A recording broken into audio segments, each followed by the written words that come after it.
All right, Shalom. First and foremost, I'm going to give all praises, honor, and glory unto Yahweh, Bahashem, Yahweh Shai, Bahashem, Kakadash.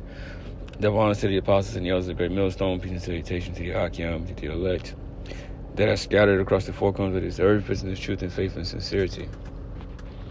I'm the brother Shema Allah from the GMS Houston camp, and this is going to be going into Psalms, the 10th chapter. All right, and through the Spirit, we know that this chapter is dealing with, Esau, Edom. All right, the Edomites, which today, right, they are the self-proclaimed, white race. All right, that's the title that they put on themselves, but through the Spirit, they have been revealed through the men of the Lord. All right, they have been exposed for who they truly are. Right, they are the Edomites in the Bible, and they go back to Esau, right, Jacob's twin brother. Okay, well, they wasn't actual identical twins, all right, but I think they call them paternal, and that's the word. Okay, but this is going into him, and we know that that Esau, that he's a very boastful person. All right, the whole race, period. The scripture speaks about their pride, and he has a lot of pride, that he shows, daily. He sets up, laws that are against the Most High, right? That are against the scriptures, that are against Yahweh, Ba'ashem, Yahweh Shai, right? The whole vibration of this place. Right now, what they call it, Pride Month. So they have, a whole month dedicated, to when they celebrate, these things, and just even thinking about what happened to Sodom and Gomorrah, and how that the scriptures say that was an example, to all, that would live that way. All right, so it's a proud thing to do. All right, but this man has done a lot of things and committed a lot of atrocities and wickedness, right? But the time is coming to where he will be judged. So I'm just gonna read through this chapter. All right, should be a quick read. This is Psalm 10 and 1. It says, "Why standest thou far off, O Yahweh? Why hidest thou thyself in times of trouble?" All right, it would seem as though the Most High, is hiding himself, but the Most High he's always active. When you read Psalms 121, it says the Most High doesn't slumber nor sleep. So the Most High is always active. Things are constantly going on. Prophecies are constantly coming to pass, right? Are working towards coming to pass. All right, nothing is never just at a standstill. Things are happening. All right, and the Most High has to let things play out. All right, the Most High can't just come and just snatch us out of here, deliver us. No, we still got things, that we have to go through, things that we have to endure to prove that we are worthy. It says, "The wicked in his pride do persecute the poor. Let them be taken in the devices that they have imagined." Right? The wicked in his pride do persecute the poor. Now, who is the wicked? The wicked is referring to, Esau, Edom. When you go to, what is that, Malachi?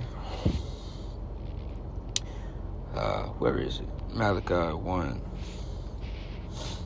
and 4. It says, "Whereas Edom saith, we are impoverished, but we will return and build the desolate places. Thus said Yahweh of hosts, they shall build, but I will throw down, and they shall call them the border of wickedness, and the people against whom Yahweh had indignation forever." So it says, shall call them, who? Edom, the border of wickedness. So they are wickedness. Wherever they go, wickedness follow, because it is in them.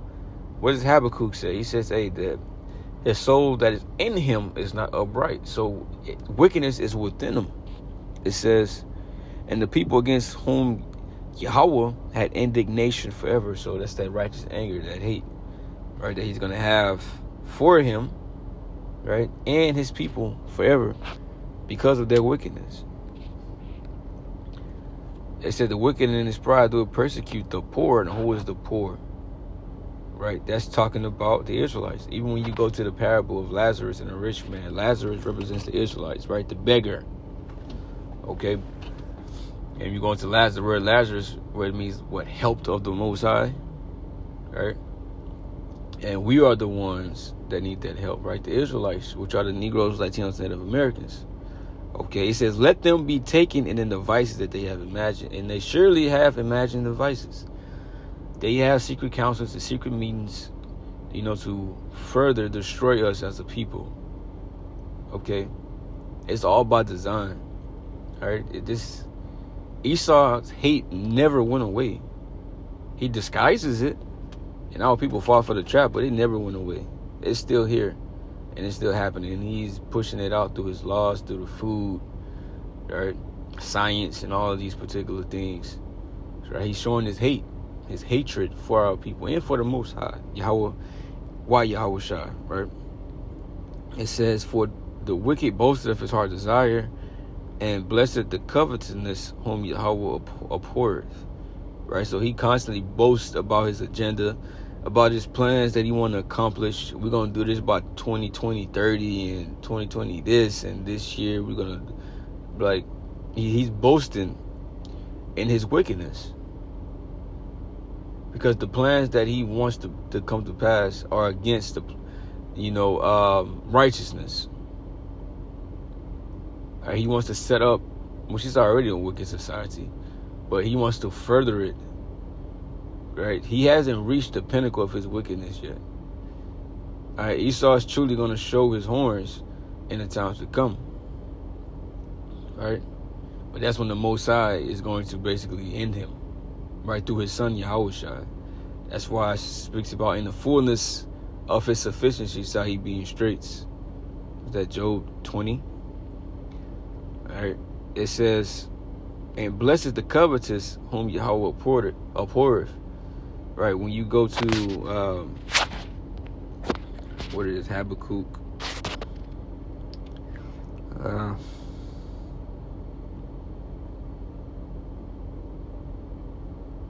Habakkuk 1, and you start at 4. It says, therefore the law is slack, and judgment doeth never go forth. For the wicked doeth compass about the righteous. Therefore wrong judgment proceeded. So the law is slack. I mean, the law of the Most High is not upheld in society, and it's more wicked individual than righteous. So you're gonna have wrong judgment going out. And it says back in Psalms 10 and 3, what it says, he blessed the covenant of the covetous whom Yahweh abhorreth. And when you get this word covetous, right? Strong's H12:14, batazai. Alright. It says to cut off, break off, gain by unrighteous violence, to be covetous, greedy. All right, to violently make gain of. So, someone who takes something by violence or greed. Just because to be covetous means to lusting after something that ain't yours. All right, and that lust is just burning up within you. You just want this particular thing, and that's against the law. Right, but it's not necessarily just the covetous though. That Esau blessed. Esau blessed people that do wickedness. Period. You get rewards, and you're accepted in society. All right, for going along with the program. It says the wicked through the pride of his countenance will not seek after the Most High. The Most High is not in all his thoughts, right? It says that the wicked through the pride of his countenance will not seek after the Most High. So he has a lot of pride. He's not going to seek after the Most High. And why is the Most High in his thoughts? Because he thinks that he is the Most High, right? He thinks he is. When you go to, I believe it's, what it is, Isaiah.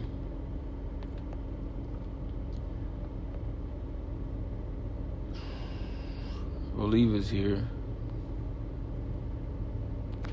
Let me search it. I am none else.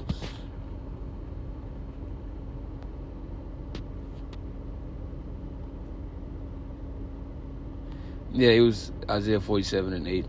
Therefore, hear now in this thou art given to pleasures, that dwellest carelessly, that sayest in thine heart, I am, and none else beside me.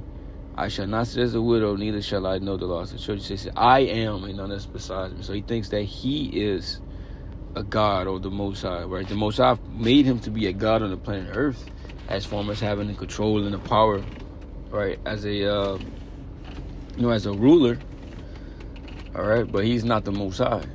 Because when you go to, what is Exodus, the 3rd chapter, right? The Most High said, I am that I am.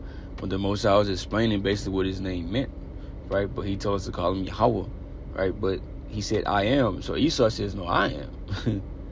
All right? Esau said, I am.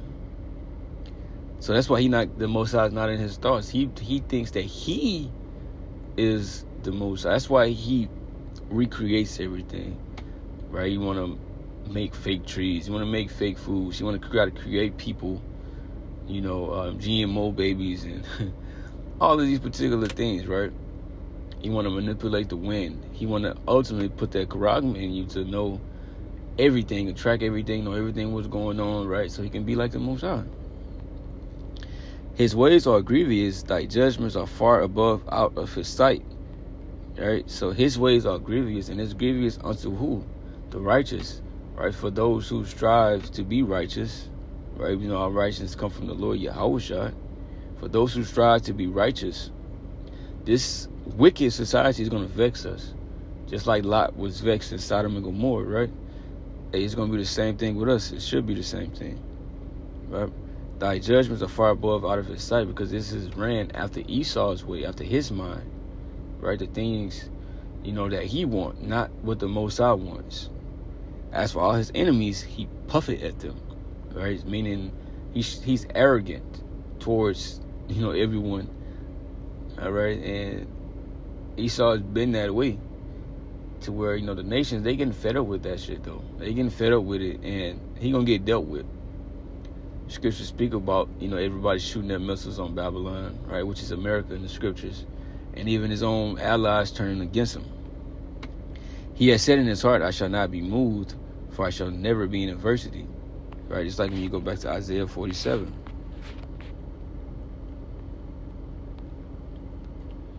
All right, when you go to Isaiah 47 and 7, and thou saidest, I shall be a lady forever, so that thou didst not lay these things to thy heart, neither didst remember the latter end of it. Right, he said basically nothing gonna happen to him. All right, the glory that he's achieved through wickedness and violence, the high position that he got, nothing gonna happen. He gonna be this way. All right. But the inward thought is that their houses shall continue forever. Psalms 49 and 11. Right?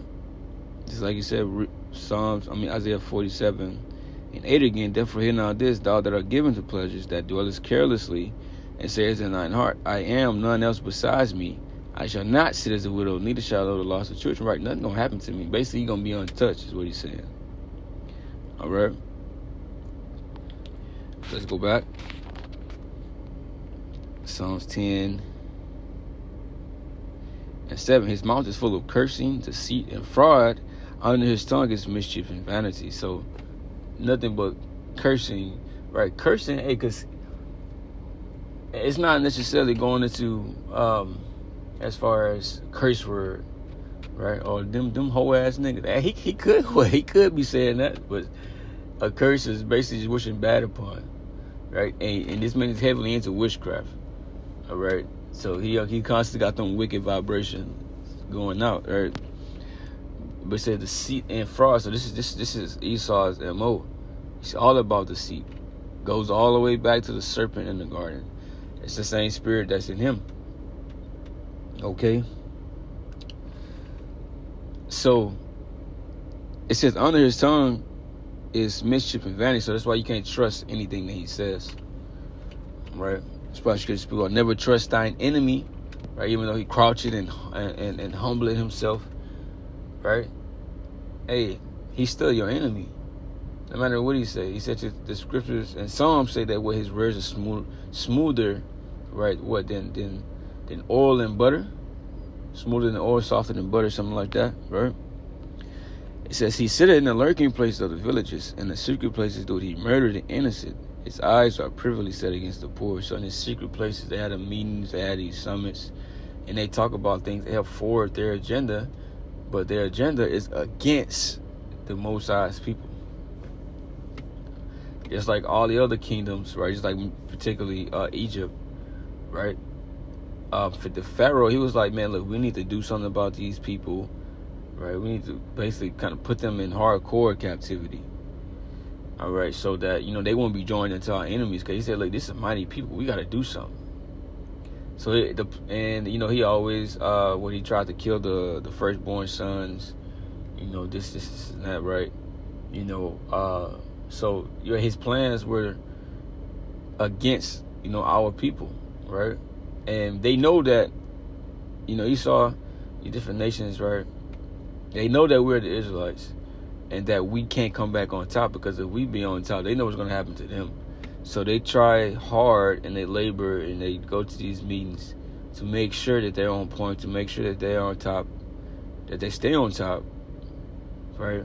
And, you know, basically to come up with different plans to how to further destroy us more. It says, he lied in wait secretly as a lion in his den. He lied in wait to catch the poor. He doeth catch the poor when he draweth them into his net. So that's all he do. He laid traps. He laid traps all throughout his society for Jake. All right. Through his laws, right? Through his own laws, statutes, and commandments. All right. And that's all he do. That's all he do, so he can destroy our people furthermore. All right, whether it's through drugs, you know, they got crack cocaine and this and that, and guns. They putting these things in Jake neighborhood, and they lock them up when they out here acting crazy with the own tools that they supplied them with. All right, whether it's his laws, he has certain laws that if you're not a study of his law and know how things are worded in particular, it's because it's loopholes and this and that, right? He can trip you up.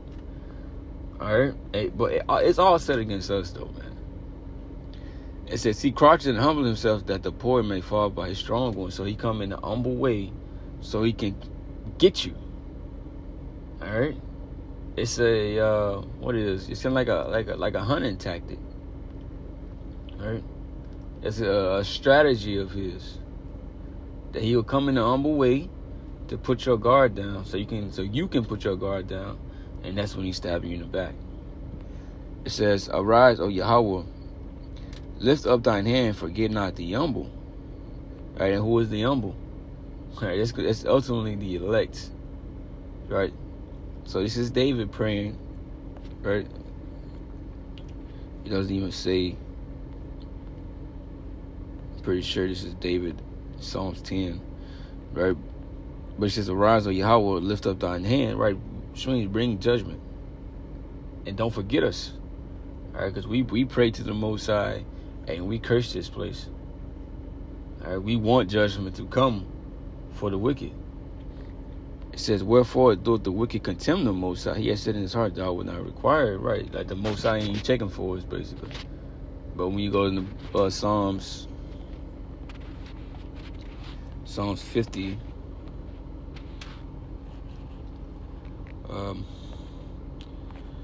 50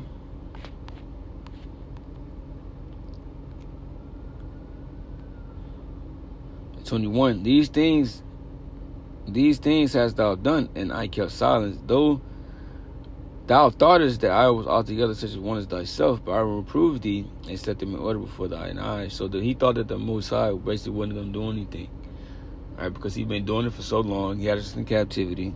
Right, that the Most High was with him, which the Most High was, right? So it was just a part of prophecy. He had to be this wicked, the most wicked individual to ever rule. He had to do what he did unto us, so he can receive the judgment that he's going to get, right? But he thought the Most High was on his side, right, completely with him, right? But the Most High said, look, I'm going to reprove you, right, so correct you, and that's what he's doing to us out on the highways and the byways, prophesying and rebuking, wickedness, right? So Isaiah, the 13th chapter, said that they may go into the gates of the nobles, right? And he started hearing about us, all right? He says, I will set them in order before thine eyes. So that's the Lord raised us up back to our heritage to do what we're doing today, all right? Prophesying against Babylon the Great. It says, Psalms 10:14, thou hast seen it, for thou beholdest mischief and spite, to requite it with thine hand. The poor committed himself unto thee. Thou art a helper of the fatherless. So the Lord is going to pay them back. Right? It says to requite or requite it with thine hand. Right? So he's not just going to let it go on. Right? The Lord is going to do something. When you read about the woman and the unjust king, how she was basically vexing him with her requests, right? And he basically brought righteous judgment for her. Excuse me. And it says that if an unjust king could bring righteous judgment, what do you think the Most High can do then? Hey, he's going to judge, bring righteous judgment and avenge his elect. Right? It says, break thou the arm of the wicked and the evil man, seek out his wickedness till thou find none. So basically just destroy this dude till he just lose everything. Right? Search out all of his wickedness. Judge him for each and everything that he has done. All right, bring him to nothing. Get him out of the earth. And ultimately, this is what's going to happen after their captivity, their prison sentence. All right? There will be no more Edomites. All right? That will be a thing in the past. They will be extinct. It says Yahweh is king forever and ever. The heathen are perished out of his land. Yahweh, thou hast heard the desire of the humble. Thou wilt prepare their heart. Thou wilt cause thine ears to hear. So the Most High hears us, right? And the things that we ask for will come to pass. But prophecy just have to play out. But all we know is that the Most High, he's on our side and he hears everything that we tell him and ask him of. Okay? It says to judge the fathers and the oppressed, that the man of the earth may no more oppress. So the Most High is going to take away oppression. And no one oppresses the planet Earth and oppresses us like the so-called white man. All right? So the Most High is going to end them and bring forth the righteous kingdom, which will be ruled, which will be Yahweh Shai's kingdom, right? Which the Israelites, right, will be on top. And our law, statutes, and commandments will be pushed forth throughout the planet Earth, and everybody will be on this vibration. All right? So, hey, that's a lesson. Hope this will edify. With that, I'm going to say shalom.